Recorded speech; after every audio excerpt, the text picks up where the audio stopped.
전원책의 출발 새 아침.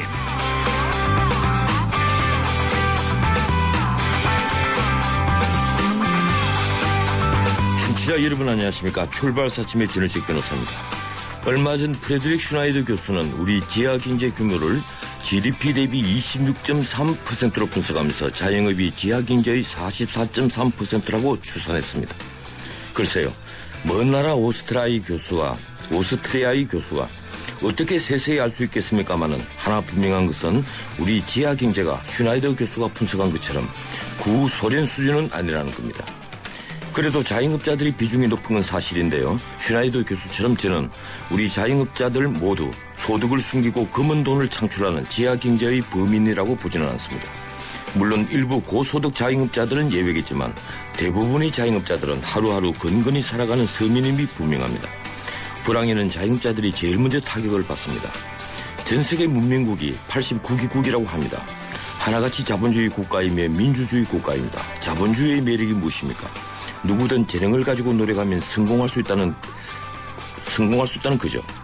그런데 우리는 어떻습니까? 노력해도 성공할 수 없을지 모른다고 생각하는 사람들이 하루하루 많아지는 건 아닙니까? 특히 요즘 자영업자들이 그럴까 봐서 저는 겁이 납니다. 8월 20일 화요일 순서입니다. 정부의 복지 정책을 뒷받침할 세제 개편안 여전히 논란 중입니다. 우리 경제 상황 정말 어려운데요. 오늘 일부에서는 새누리당 경제통 이해운 최고위원 연결해서 입장을 듣습니다. 정부가 3% 성장을 단언하면서 실업률을 3.1%로 발표했습니다.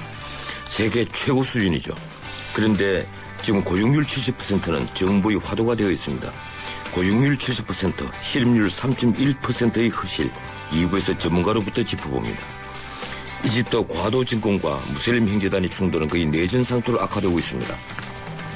상부에서 현지 교민회장을 연결하고 뒤이어 외대 서정민 교수의 분석을 듣겠습니다. 매주 화요일 4부는 문화로 열린 세상 준비합니다. 저는 저기 출발 새 아침 출발합니다.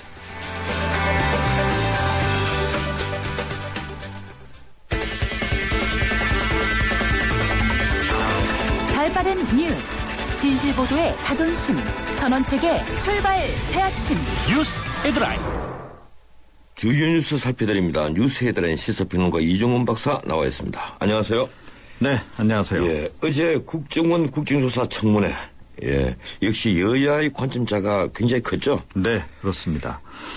새누리당은 국정원 댓글 사건이 민주당의 매관매직 사건이고 여직원 감금을 자행했다. 이런 주장이죠. 어저께도 계속 그걸 강조했습니다. 민주당은 국정원이 조직적으로 대선에 개입했고 이 사실이 발각된 후 이뤄진 경찰 수사 역시 축소 은폐됐다. 이런 주장 어제도 역시 되풀이했습니다. 마지막은 이번에도 역시 그 청문위원인 새누리당 이장우 의원하고 증인 신분으로 참석한 민주당 강기정 의원이 욕설을 주고받는 것으로 마무리가 됐습니다. 이제 판단은 국민 각자가 스스로 지금 내리지 않으면 안 되는 그런 상황이 된 것 같습니다. 예, 저는 이게 한편의 삼류 드라마를 보는 것 같았습니다. 도저히 한나라의 그 지성인들 그리고 국민을 대표하는 로마 시대 때는 원로원이라고 했지 않습니까? 그렇죠. 그것이 오늘날 우리 국회인데 네. 이 국민을 대표하는 분들이 모인 그런 장소로는 보이지 않았다. 이 느낌을 제가 말씀드리겠고요. 전두환 전 대통령의 처남 이창식 씨가 일생의 두 번째죠. 예, 다시 구속됐죠. 네, 그렇습니다. 어제 서울중앙지법에서 그 영장실질심사가 있었고요. 밤 11시 16분께 구속영장 집행이 됐습니다. 영장 발부가 됐고요. 서울구치소에 좀 수감을 당했는데요. 경기도 오산 땅을 매각하는 과정에서 다운계약서를 작성을 하고 이 전두환 전 대통령의 차남 재용 씨에게 사실상 땅을 증여하면서 매도로 꾸며서 124억 원 상당의 양도세 또 법인세를 포탈한 그런 혐의입니다. 검찰은 현재 이 씨가 땅을 팔고 받은 그 대금도 전두환 전 대통령 자녀들 쪽으로 좀 유입이 된 것으로 의심을 좀 하고 있고 지금 출처를 추적 중인 상태인데요. 이에 따라서 전재용 씨를 비롯해서 이 전두환 전 대통령 자녀들에 대한 소환 조사도 조만간 이루어질 것이다. 이런 예상입니다. 예, 명목은 이 정여세 같은 이 세금을 포탈했다. 그래서 조세 포탈죄입니다만은 이 내막적으로는 전두환 전 대통령 일가에게 이게 추징금을 다 내지 않는 데 대한 이 수사 아니겠습니까? 네, 그렇습니다. 예, 그래서 국민들이 이제 이 수사를 어떻게 지켜보느냐 하는 문제인데 지금 이창석 씨 오산 땅, 그 문제되는 오산 땅 그 압류 다 했죠? 네. 뭐 검찰이 그 압박의 강도가 굉장히 높습니다. 예. 이창석 씨가 소유하고 있다가 2006년에 전재용 씨에게 헐값에 매각해서 지금 의혹을 받고 있는 바로 그 땅을 이제 압류한 거고요. 임야 44만 제곱미터, 13만여 평이라 그럽니다. 굉장히 넓더라고요, 생각보다. 2010년에 500억 원대에 매각한 바가 있습니다. 요즘은 더 값이 나가지 않을까 이렇게 여겨지는데 검찰은 또 그 전두환 전 대통령의 누나 아들 이재용 씨가 1991년 6월 강모 씨, 김모 씨하고 함께 사들였다가 2011년에 박모 씨에게 51억여 원에 매각한 서울 한남동 일대 부지 이것도 압류를 했습니다. 이 부지 매입 자금 역시 그 전두환 전 대통령의 비자금이고 또 2011년 매각한 대금 중 일부가 또 흘러들어간 그런 정황도 확인을 했다 그러죠. 이 재산이 속속 드러나고 있습니다. 그리고 이 가족들도 줄줄이 사법 처리가 될 것으로 지금 예상이 됩니다. 예, 뭐 장남 차남들에 대해서 지금 검찰이 거의 그 소환 일자가 임박한 것처럼 그 얘기가 그렇죠. 흘러나오고 있는데 네. 이러다가는 이 국민들이 또 너무 감정적으로 이 수사를 하는 것이 아니냐 이런 오해까지 불러일으킬 정도로 이 검찰이 이 수사에 총력을 기울이는 그런 모양이군요. 네. 예. 정부가 이산가족 상봉과 금강산 관광 재개 문제, 이 북한에 대해서 분리 대응할 것으로 알려지고 있죠. 네, 그렇습니다. 북한이 그제 23일 적십자 실무 접촉 제안을 이제 수용을 하면서 회담 장소 금강산으로 하자 이렇게 제안을 해왔죠. 그에 앞서서 이제 21일 금강산 관광 재개에 관련한 별도 회담도 금강산에서 갖자 이렇게 제안을 해왔는데 이 금강산 관광 재개 문제하고 이산가족 상봉 문제를 분리해서 처리한다 이런 원칙에 따라서 어제 사실은 그런 내용의 통지문을 북측에 전달을 했습니다. 그래서 금강산 관광 재개 회담 문제는 추후에 입장을 밝히겠다. 또 이 이산가족 실무 접촉은 금강산이 아니고 우리 측이 본래 제안한 판문점에서 갖자 이런 내용이라고 하네요. 예, 북한의 이제 대응이 다시 궁금해지는데 네, 그렇습니다. 아마 오늘 내일 안에 회신이 오겠죠. 제가 보기에는 이거 북한이 이번엔 쉽게 양보할 것 같지 않은데요. 예, 그런데 이제 금강산 관광 문제는 그 북한의 사과와 재발 방지, 이 박광자 피살 사건에 대한 재발 방지 문제가 다시 또 권리가 있기 때문에 우리 정부 역시 뭐 무조건 양보하기가 어렵습니다. 이 개성공단 정상화는 속도를 내고 있죠. 네. 북한이 어제 개성공단 남북공동위원회 구성 및 운영에 관한 합의서, 초안을 우리 쪽에 전달을 해왔습니다. 지금 통일부가 남북협력 지구 지원단 중심으로 검토 작업을 하고 있다 그러는데 우리도 지금 초안을 사실은 만들어서 전달을 좀 해야 하는 그런 상황인데 시간이 조금 길어질 수는 있다고 그럽니다. 이런 속에서 개성공단 내 시설 사전 점검하기 위해서 이제 어제도 방북을 했고요. 우리 측 인원이. 오늘도 이 시설 점검팀 또 파주시 보건 인력 3명을 비롯해서 37명 정도가 개성공단에 또 점검차 들어간다 그럽니다. 예, 한 뉴스만 더 들어보죠. 이 전월세 대책을 협의하는 당정회의가 열린다면서요? 네. 박근혜 대통령이 어제 오전 국무회의에서 최근에 전월세 문제로 인해서 서민과 중산층 국민들의 고통이 크다. 국민들의 애로사항을 해결할 수 있도록 당정 간에 머리를 맞대고 적극적인 조치를 취해주기 바란다 이렇게 주문을 했고요. 여기에 따라서 긴급하게 오늘 정부하고 새누리당이 당정 협의를 갖는다 그럽니다. 부동산 거래 활성화에 초점을 맞춰온다 그래요. 부동산 규제법들 완화하는 입법 전략 집중 논의할 것으로 알려지는데 대통령이 이야기해야 그때부터 움직이기 시작하는 정부도 문제가 아닌가 이런 생각도 들고 또 이 방향도 이게 맞는지 잘 모르겠네요. 예, 그렇군요. 오늘은 여기까지 듣죠. 네. 예, 지금까지 뉴스 헤드라인 이종훈 박사였습니다. 여러분의 아침을 여는 출근길 시사 프로그램 전원책의 출발 새아침.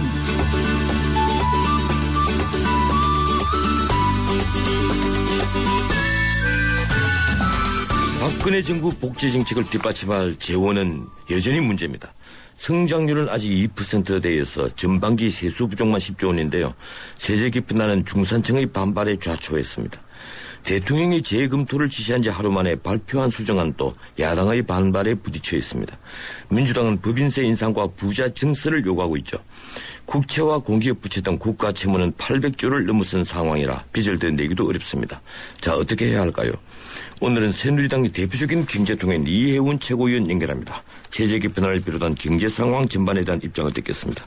안녕하세요, 이 의원님. 네, 안녕하세요. 예, 오랜만입니다. 네, 오랜만이십니다. 예.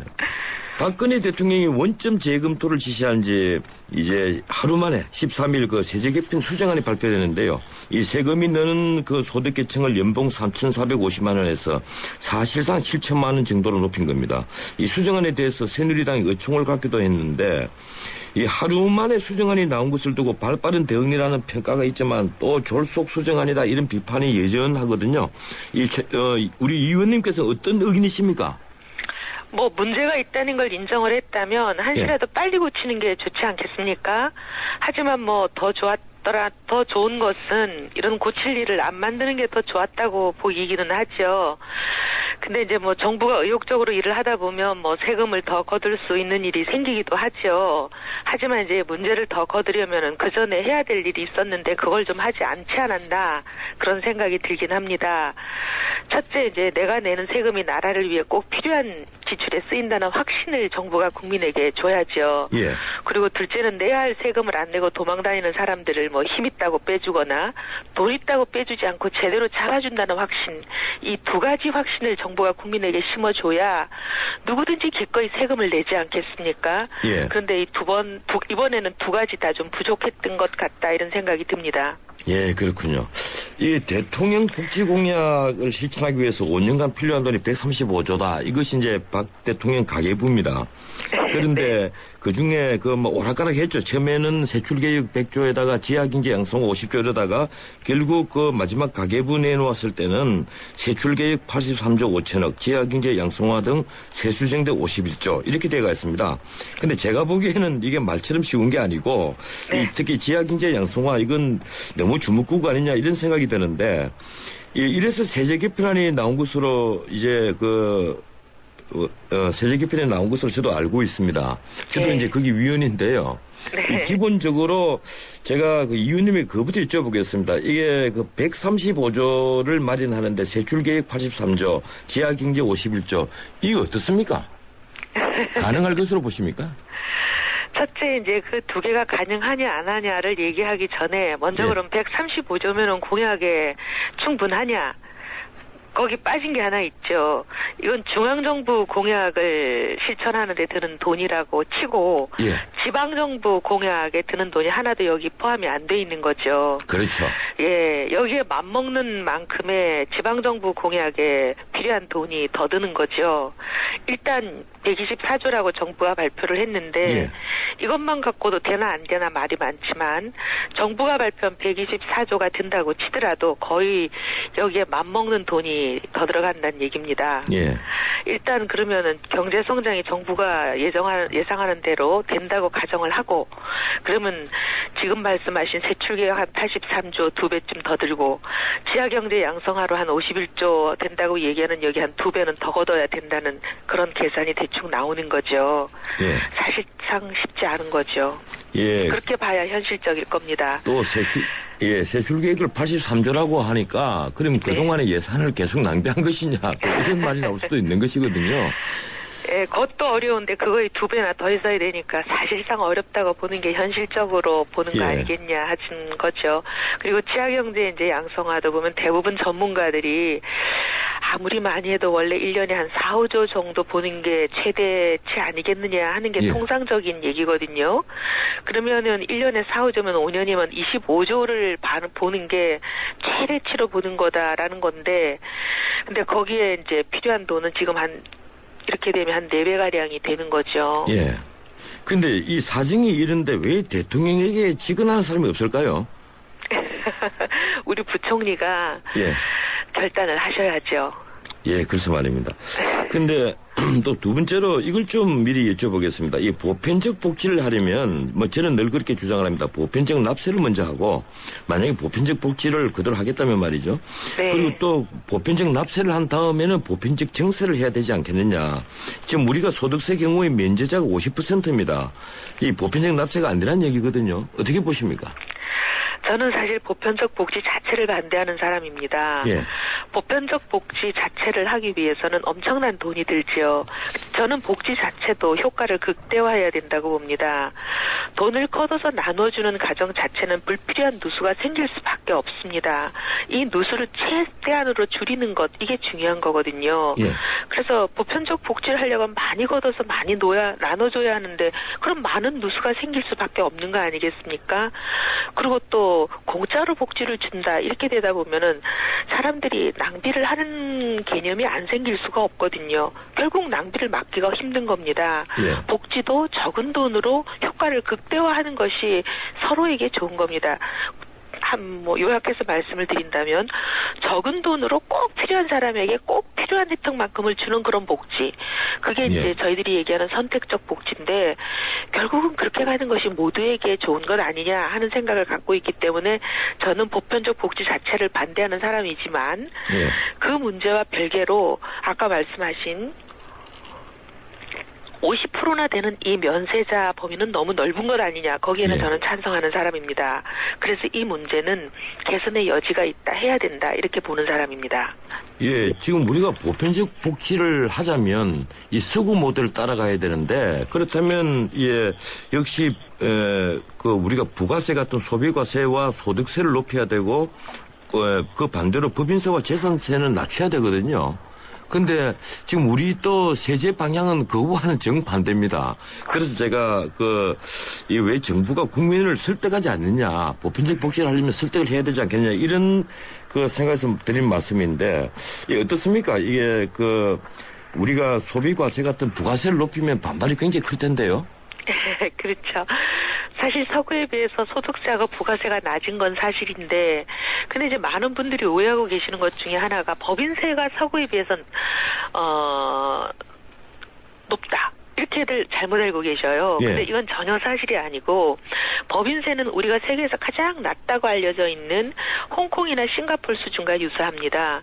우리나라의 명목세율에서 최고치가 22%인데요. 미국 35%, 일본 40%, 독일 30%, 프랑스 34%. 우리는 어떻게 보면 가장 높은 나라들에 비하면 절반 정도밖에 안 됩니다. 그렇기 때문에 우리가 법인세가 높다고 알려진 것은 우리나라 재벌들이 굉장히 광고를 잘하신 결과이고요. 법인세는 전혀 높지가 않고. 오늘 제가 법인세율 갖고 이 의원님하고 지금 따질 시간이 별로 없는데요. 제가 지금 그 자료를 지금 다 갖고 있습니다. 그런데 지금 방금 말씀하신 미국과 일본이 우리보다 높은 건 사실인데. 아니요. 독일, 불란서 대부분이 그렇습니다. 지금 홍콩이라든가 싱가포르. 홍콩, 싱가포르 정도입니다. 캐나다 이건 우리보다 아주 낮죠. 그게 한 16% 정도 됩니다. 16%, 17%인데요. 근데 죄송하지만 홍콩, 싱가포르는 우리나라와 경쟁하는 산업이 없습니다. 거기는 금융밖에 없는 나라고 제조업이 없는 나라죠. 알겠습니다. 그지만 다음 기회에 우리 다시 한번 또 짚어보도록 합시다. 이 민주당이 지금 부자와 대기업들에게 이 감세를, MB 정부에서 부자 감세를 했는데, 여기에 왜 손을 안 대고 이 중산층에게만 세금 받느냐, 이런 문제를 제기를 하거든요. 소득세 최고 구간을 3억 원에서 1억 50만 원으로 먼저 낮춰라, 이제 이런 얘기입니다. 어떻게 보십니까? 사실 이제 소득세보다 더 큰 제일점이 될 수 있는 게 저는 이제 법인세라고 봅니다. 근데 이제 많은 분들이 이런 말씀들을 하시거든요. 개인은 3억을 벌면 38%의 최고세율을 적용을 받는데 법인은 40조를 벌어도 22%만 적용을 받는다. 이거 상식적이지 않지 않냐 이런 얘기를 하시는데요. 물론 이제 법인세와 소득세를 이제 차별을 두는 이유는 투자를 유인하기 위해서 그렇습니다. 법인세를 소득세와 달리 이렇게 낮게 해주는 것은 투자를 더 하라 이런 이유가 있는 거거든요. 그런데 이제 요즘처럼 대기업들이 투자는 안 하고 현금을 뭐 1,000조씩 쌓아주고도 세금 혜택만 받고 투자는 안 하는 이런 경우, 그리고 이제 최근에 이제 뭐 탈세를 안 하고 비자금을 만들어서 조세 피난처 유령 회사를 만들고 불법적인 일을 벌이는 일들이 이제 언론에 연일 지금 몇 달째 뉴스에 나오고 있는 거 아니겠습니까? 예. 이러면 이제 국민들 생각은 뭐냐면 왜 법인세는 서구의 반으로 깎아주는데 개인들 또 내는 소득세에 비해서 반으로 깎아줘야 되는지 왜 납득이 안 된다, 이렇게 많은 분들이 생각을 하신단 말이죠. 예. 그래서 이제 이런 법인세를 깎아주는 거에 대해서 이 국민적인 공감대를 얻기가 굉장히 어려운 이런 이제 상황이 오는 거죠. 그래서 이제 사람들이 법인세도 인상해야 되지 않냐, 이런 논리가 나올 때 답변하기가 굉장히 궁색해지는 상황이 오는 겁니다. 예. 지금 일감 모르지기 그 세제 개편안만 하더라도 이 현행법이 지금 지배주주하고 특수관계 있는 법인이 일감을 몰아줬을 때 정상거래 비율 30% 이상인 경우에 지금 증여세로 과세를 하거든요. 네. 그걸 개편안에 이제 50%로 완화를 했습니다. 이걸 두고 민주당에서 공격을 또 하고 있는데, 또 한편 이제 대기업 입장에 있어서는 무슨 소리냐, 매출액의 5%를 과태료까지 물게 새로 법을 만들면서 지금 이게 이중처벌 아니냐, 이런 얘기를 또 합니다. 어떻습니까? 그게 이제 이렇습니다. 상속세법에 의해서 상속증여세법에 의해서 이미 이제 내부거래 비중이 30% 이상이고 총수일가 지분이 3% 이상이면 포괄적인 증여로 보고 정여세를 부과하기로 되어 있었죠. 예, 그렇죠. 근데 이제 그게 올해 첫 시행되는 이제 해였잖아요. 아직 시행은 안 됐던 거고 예, 그 맞습니다. 법이 있었지만, 근데 이제 시행이 되려는 찰나 이번에 세제 개편, 소위 이제 최근에 이제 막 거의 월급 생활자들이 분노하셨던 그 세제 개편, 그 세제 개편의 한 귀퉁이에 이걸 완화해 주는 것도 포함이 되어 있었어요. 예.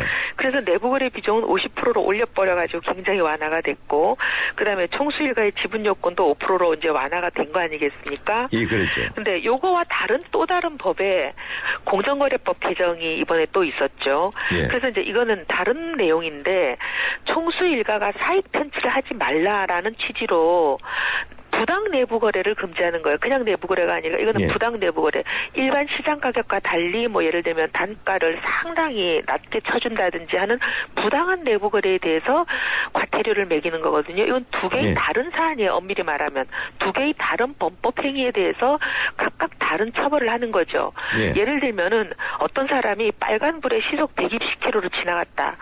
그러면 속도 위반 딱지하고 신호 위반 딱지 두 개를 떼는 게 당연하지 않겠어요? 예. 두 개의 다른 범법 행위니까. 그러니까 이걸 가지고 왜 나를 이중 처벌하냐 하고 항의하는 것과 어떻게 보면 예. 똑같은 거 아니겠습니까? 예, 그랬군요. 예. 예. 그 다른 걸 좀 여쭤보죠. 지금 세금이 내는 계층이 이제 7천만 원 이상으로 상향 조정이 됐는데 네. 결국 처음 낸 그 세제 개편안보다는 정확히 한 4,400억 정도가 다시 세수가 줄어들었습니다. 네. 정부가 지금 늘 뭐 말하는 대로 소득자 탄류를 막겠다. 특히 고소득자 탄류를 막아서 이걸 세수를 보충한다. 이런 얘기를 하는데 네. 물론 이 탈세하는 사람 붙잡겠다는 걸 저희들이 반대하는 건 아닙니다만은 네. 워낙 주먹구구 같아 보여서 말이죠. 예. 이게 가능할 것으로 보십니까? 사실 저는 이제 고소득자 탄류라는 게 그렇게 쉬운 일은 아니긴 합니다. 예. 하지만 저는 고소득자 탄류를 막아서 해결한다 이렇게 말만 하지 말고 지금 부총리가 하시는 걸 보면 도저히 그게 가능해 보이지가 않기 때문에 너무 답답한 거예요. 예. 사실 이제 가장 답답했던 거는 뭐냐면 이 정부가 출범하기 전부터 계속 얘기했던 거는 지하경제 양성화 이게 대통령의 주요 공약이다 이 얘기를 수도 없이 했었거든요. 예. 근데 이 정부가 출범하자마자 정부의 노력과 전혀 무관한 일부 언론인 몇몇의 노력에 의해서 조세 피난처 유령 회사를 차려서 탈세한 의혹이 짙은 수백 명의 재벌 일가와 권력자의 명단이 폭로가 됐잖아요. 예. 그게 5월 22일이었어요. 그러면 정부가 가장 먼저 해야 될 거는 뭐냐면 외국한 거래 신고 의무를 위반했냐 안 했냐 그거 조사하는 거 컴퓨터 쳐보면 몇 시간이면 나오는 간단한 거 아니에요? 예, 맞습니다. 그런데 정부가 그거를 2달이 거의 다 되도록 안 하더란 말이에요. 제가 예. 너무너무 답답해서 최고위원회에서도 이 얘기를 수도 없이 했어요. 몇 번을. 예. 왜 안 하냐. 정부가 왜 안 하냐. 빨리 해달라. 근데 7월 19일 날 이걸 처음 하더라고요. 거의 2달이나 된 시점에. 예. 이거 몇 시간이면 되는 일을 거의 2달 가까이 안 하는 걸 보고 너무나 국민들이 답답했습니다. 그 얘기는 뭐냐. 도대체 지하경제 양성화가 신정부의 주요 공약인 상황에서 왜 이거를 경제팀이 그렇게 안 하는지, 과연 탈세를 추진할 의사가 있기는 한 건지 믿기 어려웠다는 얘기죠. 예. 근데 전 세계에 조세 피난처가 50개나 있습니다, 현재. 근데 예. 그 중에 한 개에 해당하는 케이먼 군도에 우리나라 30대 재벌이 작년 한 해에 한국에서 송금한 돈, 외국 해외 법인에서 케이먼 군도로 송금한 돈은 저희가 알 수도 없고요. 한국에서 송금한 돈이 작년 한 해에 얼마였는지 아세요? 1조 3,365억 원이었어요. 예. 그 50개 중에서 한 개에다 송금한 게, 그리고 해외 법인에서 간 거는 우리가 알 수도 없는데 이렇게 엄청난 예. 돈이 조세 피난처로 갔는데, 그럼 탈세가 얼마쯤 됐을지 짐작이 되시죠? 예, 알겠습니다. 예. 그 인걸하시고요. 지금 우리 사정이 굉장히 어려운데 지자체 상황이 정말 어려운 것 같아요. 재정 자립도가 가장 좋다는 서울시가 당장 10월부터 양육수당을 지급하지 못하는 상태입니다. 예, 결국은 복지정책 우선순위를 조정해야 되지 않겠습니까? 사실 서울시가 다른 네. 돈들을 그렇게 쓰면서 양육수당을 지급하지 못한다고 하는 것 자체에 대해서 굉장히 믿기 어려운 상황이라, 서울시 여러 가지 재정 상태를 좀 더 꼼꼼히 따져봐야 될 문제가 있기는 하지만, 예. 어쨌든 복지 우선순위를 조정해야 된다라는 부분에 대해서는 많은 분들이 동의하시는 것 같습니다. 예. 그래서 예를 들면 고교 무상 교육 같은 경우는, 예. 예를 들면 재벌 총수 아들이 고교 무상 교육을 받기 위해서 예를 들면 연봉이 한 3,500만 원 되는 월급 생활자가 내 세금을 더 내야 되느냐에 대해서 동의하지 못하는 국민들이 많으실 겁니다. 예. 이런 부분에 대해서는 모든 국민이 이 복지 공약에 대해서 우선순위를 다 같이 한번 좀 조정해보자, 이런 생각들이 많으실 것 같아요. 예. 그래서 공감대가 필요하다고 봅니다. 예. 우리 지금 국채와 공기업 부채가 참 문제되는데요. 국가 채무만 800조입니다. 그런데다가 네. 가계 부채가 1,100조가 이제 됐는데, 이런 부채 문제를 제대로 해결 못하는 이 국가 지금 경제팀, 그리고 이 실업률이 3.0%라고 또 얘기를 해요. 3.1%라고 정확히 얘기를 했습니다. 기가 막히는데요. 네. 지금 현호석 부총리, 조원동 수석, 우리 솔직히 말해서 이분들 제대로 하고 있다고 보십니까? 아니, 오죽 답답하면 제가 그 두 분에 대해서 그래도 명색이 여당 지도부인데 연일 불편하신 말씀을 계속 드리고 예. 있겠습니까? 알겠습니다. 예. 그 말씀으로 모든 걸 다 대신한다고 보고요. 다음 기회에 한 번 모시겠습니다. 네, 감사합니다. 예, 고맙습니다. 네. 예, 지금까지 이혜훈 새누리당 최고위원이었습니다. 예, 전직의 출발사심 1부였고요. 잠시 뒤에 2부 이어갑니다. 예, 전직의 출발사심 2부 시작합니다. 지금 시각은 7시 38분 40초 되고 있습니다. 출근길 도로정보 알아봅니다. 유보인 캐스터. 네, 출발새 아침 교통정보입니다. 30분 사이에 서울 시내도로 교통량이 무척 늘었습니다. 강변북로 구리 쪽으로 지금은 방화대교부터 동작대교까지 쭉 시속 20-30km 정도로 지나고 있고요. 반대쪽 잠실대교에서 청담대교, 동호대교에서 반포대교 구간 각각 짧게 밀리고 있습니다. 나란한 올림픽대로 하남 쪽으로는 행주대교에서 가양대교 구간 더딘 흐름이고요. 이후로 여의도권에서 정체되고 있습니다. 반대쪽 잠실대교에서 성수대교 구간 답답한 흐름이고요. 그 밖에 도림로가 물레 우정아파트에서 물레동 사거리 구간 서행이고요. 선유로가 양남 사거리에서 3호 아파트 입구 구간 양방면 속도가 내려가 있습니다.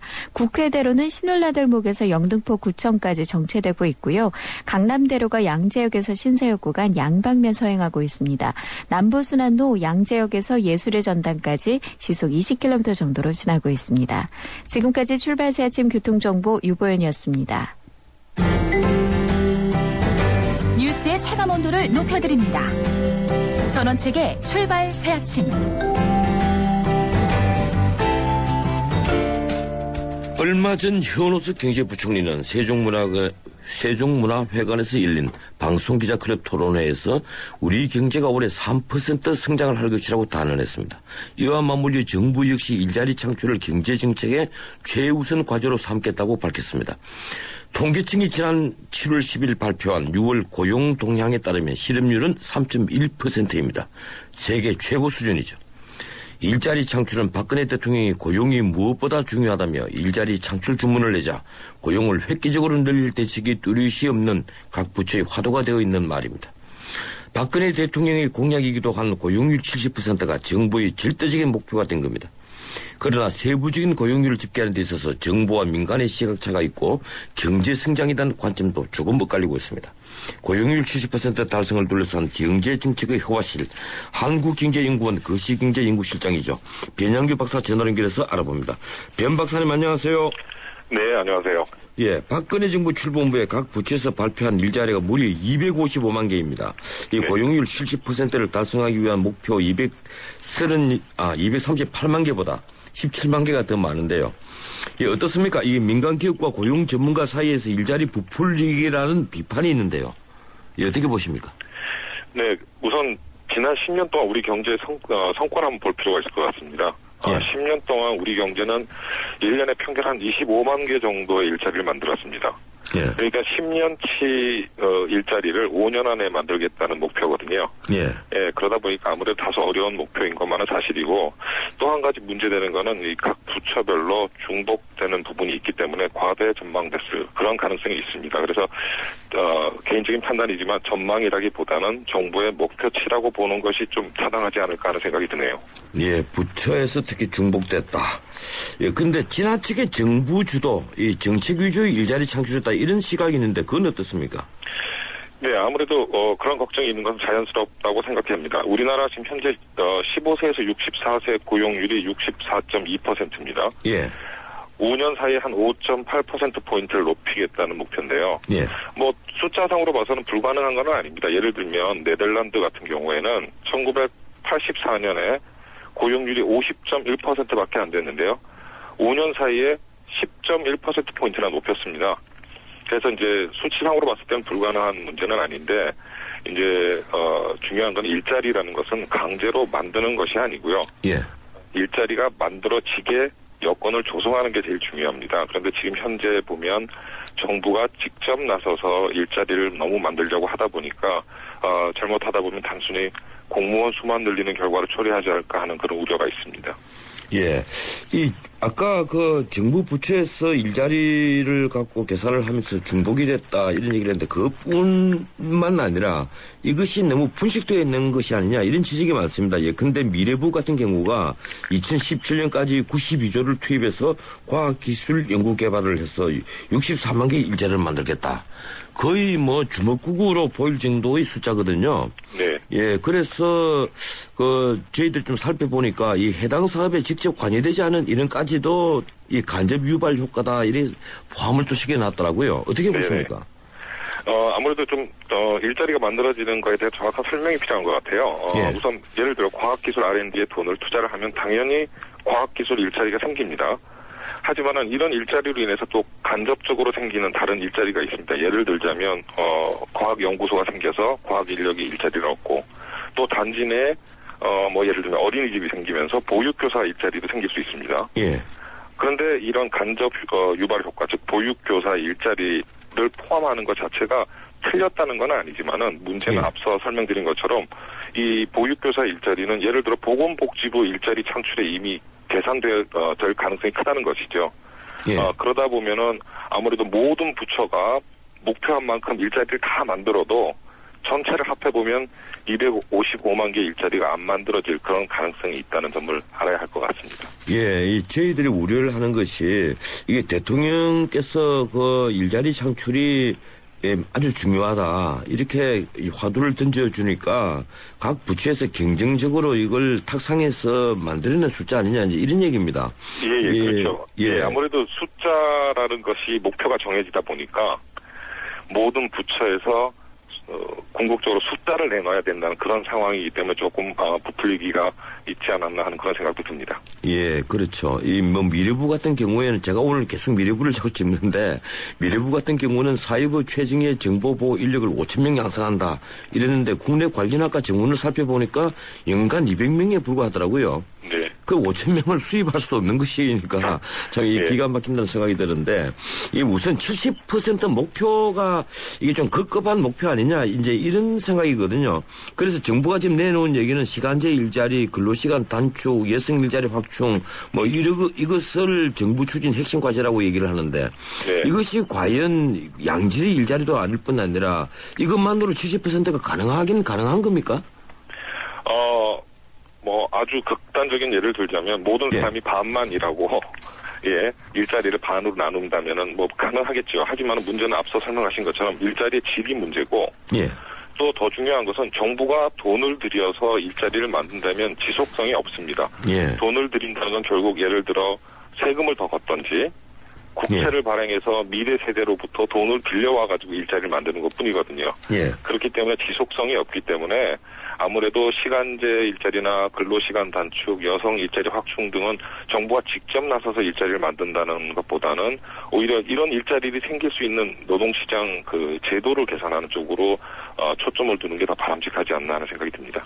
결국 이제 변 박사님께서도 지금 고용률 %보다는 이 양질의 일자리 이 숫자가 그 제대로 늘어나는 거 이것이 더 중요하다는 건 아니겠습니까? 네, 그렇습니다. 예. 근데 이 일자리, 양질의 일자리를 제대로 확보하려면 이 정부에서 그 아주 세밀한 미래 계획을 세우고 거기에 맞춰서 인재를 양성하고 하는 프로그램이 가동이 돼야 될 건데 지금 그런 것보다는 우선 탁상에서 이 70% 숫자에 맞춰가지고 숫자를 조작해낸다는 거겠죠? 네, 그렇죠. 아무래도 일자리라는 것이 하루 이틀 만에 만들어질 수 있는 일자리라는 거는 아무래도 양질의 일자리라고 보기는 어렵고요. 예. 그래서 장기적인 계획을 가지고 학력별로 인력 수급을 예측을 하고 또 거기에 맞는 기능직들을 개발하고 이런 식으로 장기적인 관점에서 일자리를 만들 경우에는 우리 경제 체질에 맞는 양질의 일자리들이 만들어질 수 있는데 지금처럼 숫자에만 너무 급급하다 보면은 질이 낮은 그런 일자리들이 만들어질 가능성이 있습니다. 예, 거기 맞춰서 제가 하나 더 추가로 여쭤보자면 이 통계청이 지난 7월 10일에 그 6월 고용 동향을 발표를 했던데 실업률이 3.1%라고 돼가 있더라고요. 네. 지금 이 전 세계 불황인데 세계에서 가장 좋은 실업률입니다. 네. 제가 하도 기가 막혀서 이게 어떻게 됐는지 이 통계청에 물어보니까 이 뭐 어느 분이 담당자인지도 모르겠어요. 그래서 제가 네. 자료를 확보도 못 했는데 어떻습니까? 이 실업률 31%가 이게 정확한 통계라고 보십니까? 네, 실업률 3.1%. 예를 들면은 통계상으로 보면요. 예. 실업자라는 거는 일단 일을 하기 위해서 일자리를 찾고 있지만은 일자리를 찾지 못한 사람입니다. 예. 그래서 일자리를 아예 찾고 있지 않으면은 통계상 실업자로 간주되지가 않습니다. 예, 그렇죠. 예, 그래서 예를 들면 우리나라 같은 경우는 실업급여가 있는데요. 예. 이 실업급여를 받기 위해서는 구직 활동을 계속 해야 합니다. 예. 하지만 이 실업급여 수급 기간이 짧기 때문에 예를 들어 지금 현재 최장이 8개월인데요. 예. 실업자를 한 8개월쯤 있다 보면 이제 실업급여도 못 받기 때문에 더 이상 일자리를 안 찾는 거죠. 예. 또 그러면 그런 사람들은 통계상 실업자가 아니고요. 또 예, 다른 그 이유 중에 얘기네. 하나는 노동시장이 상당히 경직적이기 때문에 한번 일자리에서 쫓겨나서 일자리를 잃게 되면 다시 일자리를 찾는데 굉장히 어렵습니다. 그래서 아예 구직을 포기하는 사람이 상당히 많습니다. 예. 그래서 이런 사람들은 아예 실업자로 간주가 되지 않기 때문에 실업률이 낮을 수밖에 없는 것이고요. 정부도 뭐 이런 그 맹점을 잘 알기 때문에 지금 현재 제가 알기로 보조 지표를 개발한다고 얘기를 들었습니다. 그래서 예. 통계상 실업자는 아니지만은 실업자랑 거의 유사한 그런 사람들을 넓은 의미의 실업자로 간주를 해서 실업률과 비슷한 노동력 저활용 지표라는 걸 아마 개선할 걸로 알고 있습니다. 예. 여기에는 예를 들면 실업자뿐만 아니고 취업을 준비하는 취업 준비자, 또 주당 18시간 미만 일하면서 추가로 취업을 희망하는 사람이나 또는 구직을 아예 단념한 사람 또는 그냥 집에서 쉰 사람 이런 사람들을 거의 넓은 의미의 실업자로 간주를 해서 아마 실업률을 계산할 것 같은데요. 뭐 예를 들자면 지금 현재 실업률이 3.1%인데요. 예. 구직 단념자만 실업자로 간주를 해도 실업률이 3.8%가 되고요. 제가 예. 조금 전에 말씀드린 모든 사람들을 다 합하면 넓은 의미의 실업률은 약 10.5% 정도 됩니다. 예, 저는 저는 20% 정도로 보는데 10%로 아주 좋게 보시는군요. 예, 알겠습니다. 그 정도로 하고요. 예. 이 문제는 청년 실업이 문제인데 네. 이 일부 통계를 보면 취업자 수 조사에서 20대, 30대 취업자는 감소하고 50대 이상 고령층의 취업자 수가 늘더라고요. 네. 쉽게 말씀드리면 좀 하기 힘든 얘기입니다만 아버지는 일하고 아들은 노는 것 아니냐. 네. 이제 이런 현상을 어떻게 해석해야 될까요? 물론 청년 인구가 줄고 있습니다. 예. 그래서 청년 취업자가 뭐 어느 정도 주는 거는 당연한데요. 그거보다 청년층 일자리가 더 줄기 때문에 청년층의 고용률이 아예 줄고 있는 상황이고요. 예. 조금 정확하게 진단하자면 청년층의 고학력화가 아무래도 가장 큰 원인이 아닐까라고 생각을 합니다. 예. 청년층에 지금 한 4, 5년 전만 해도 청년층의 한 80%가 대학을 갔습니다. 예. 이 세상의 어느 경제도 청년층의 80%가 대학을 가게 되면 이 청년층 눈높이에 맞는 일자리를 충분히 만들어낼 수 있는 경제는 없다고 봅니다. 그렇죠. 그래서 아무래도 청년 실업의 가장 큰 원인은 고학력화고요.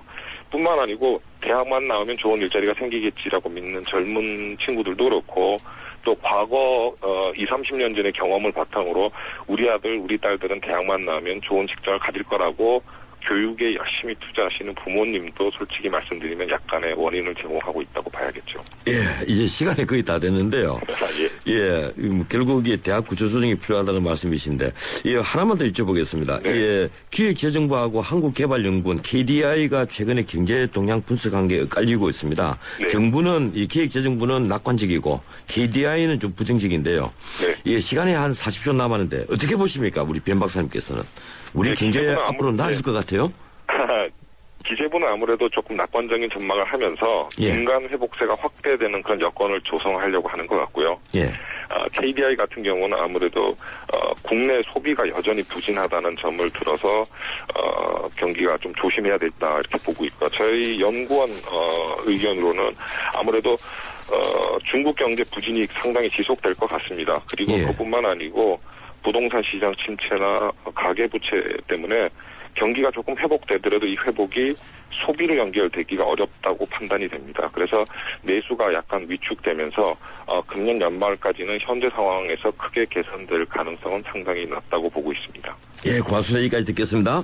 네, 감사합니다. 예, 지금까지 한국경제연구원 거시경제연구실장 변양규 박사였습니다. 예, 지금 출발사침 2부였고요. 8시 뉴스 뒤에 이어갑니다.